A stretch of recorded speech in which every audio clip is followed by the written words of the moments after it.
Togomoji, au lieu du Diemto, littéralement traduit comme le marché des esclaves, la mémoire a repris souffle ce jour. Sous le très haut patronage de Sa Majesté Pokam de Georges Désiré, roi des Bayingam, la communauté de développement Togo-Yogam abrégé Kodeti a procédé à l'inauguration de la stèle de l'esclavage. Bien info pour cette question. La genèse de ce monument date de 2022, lorsque nous avons effectué la première marche touristique pour découvrir les confins de Togo. Alors en ce lieu, quand on nous a expliqué tout ce qui s'était passé comme histoire triste, il nous est venu d'abord à l'idée d'encourager les jeunes historiens de nos universités de faire des mémoires de recherche sur l'esclavage à Togo. Et comme il n'y avait pas de candidat, nous avons pensé qu'il fallait commencer quelque chose qui aurait pu susciter de l'intérêt de la population et même des étudiants pour pouvoir effectivement s'intéresser à cette thématique qui pour l'instant reste orale. Baptiser le cri, un nom qui résonne comme un appel, comme un écho traversant des siècles, cri de réconciliation, cri de mémoire, cri des ancêtres qui, de ce lieu, furent arrachés de leurs terres, vendus, déportés vers des horizons lointains et inconnus, jusqu'aux Amériques, jusqu'aux rivages d'Europe. Cette stèle est la dernière station du chemin de l'esclave qui commence à Congo et qui passera par Moyon-Sotap, par Tchatcha, par Bouno, Pouna, Wompu, la rivière où étaient lavés les esclaves qui devaient être vendus ici. Donc voilà en fait ce que je peux dire. Si j'avais ajouté, c'est juste pour dire que les Bayangam ont désormais intérêt à faire le lobby nécessaire pour que ce projet puisse être réalisé, ce qui fera de Bayangam une plaque tournante dans le monde entier en matière de reconnexion des esclaves.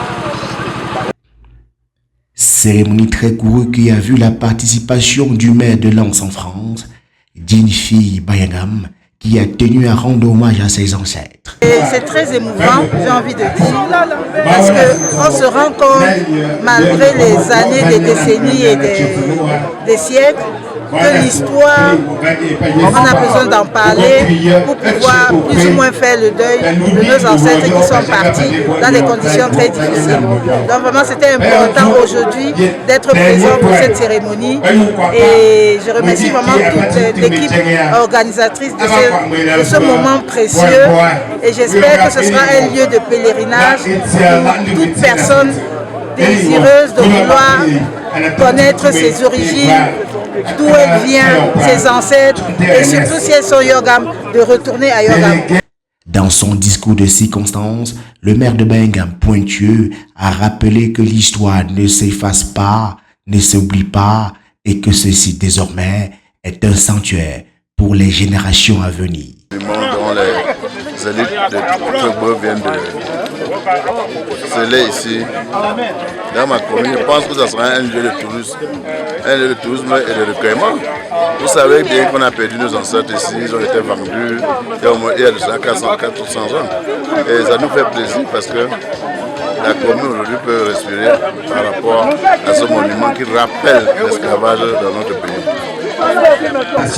Sur le projet, il est prévu la construction d'un village de la reconnexion. Des gens nous ont proposé même le site. Il reste maintenant à finaliser avec cela.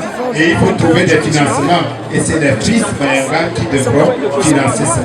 Nous voulons bien compter sur vraiment les conséquences de cette grande tragédie qui nous a marqués et qui nous disons un grand merci à Sa Majesté Pokam Georges Désiré. Autour de la stèle, la foule recueillie écoute. Sa Majesté rappelle l'importance de ce haut lieu, un espace de recueillement, mais aussi un phare pour les descendants des martyrs.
Où chacun pourra en silence converser avec la mémoire. Des poèmes riches et profonds, discours, ont retracé le parcours historique des esclaves pour la gloire de leur mémoire. Ici à Djemtor, marché des esclaves à Togomoji par Bayangam, terre ancestrale du très célèbre et de regretté mémoire Kalala Umutunde, l'histoire se fait pierre et symbole. Kodeti, gardien de la mémoire, est exhorté à poursuivre l'œuvre, honorer ceux qui par leur sang ont payé le prix de notre liberté. Désormais, ce site n'est plus seulement un point sur la carte, il devient un repère, un lieu touristique et spirituel, un pont jeté entre les rives du passé et l'horizon de l'avenir. Le cri pour que jamais ne s'éteigne l'histoire. Dire que nous nous sommes retrouvés sur cette voie à partir d'un certain temps. Et déjà, je peux vous dire même que depuis la tendre enfance, j'avais à peine 9 ans, puisque je suis de Togumpu. Et un jour, j'ai posé la question à ma mère que Togumpu, ça signifie quoi? Pourquoi Togumpu? Et il m'a dit que pour les Gabatou, mais j'ai constaté qu'elle fuyait un peu là, elle ne voulait même pas aller loin. Et depuis là, ça m'a hanté tout le temps. Bon, c'est aujourd'hui que je comprends que ça a été, bon, c'était de manière innée que je me suis retrouvé sur ce chemin. Et puis donc, avec l'histoire qu'on a racontée tout à l'heure, M. Ernest Chente, étant délégué régional de la culture, a travaillé longuement sur ce chemin. Et comme il savait que je suis du village et qu'il y a des points que je mettais dans le village, il s'est rapproché et depuis là, nous faisons chemin ensemble.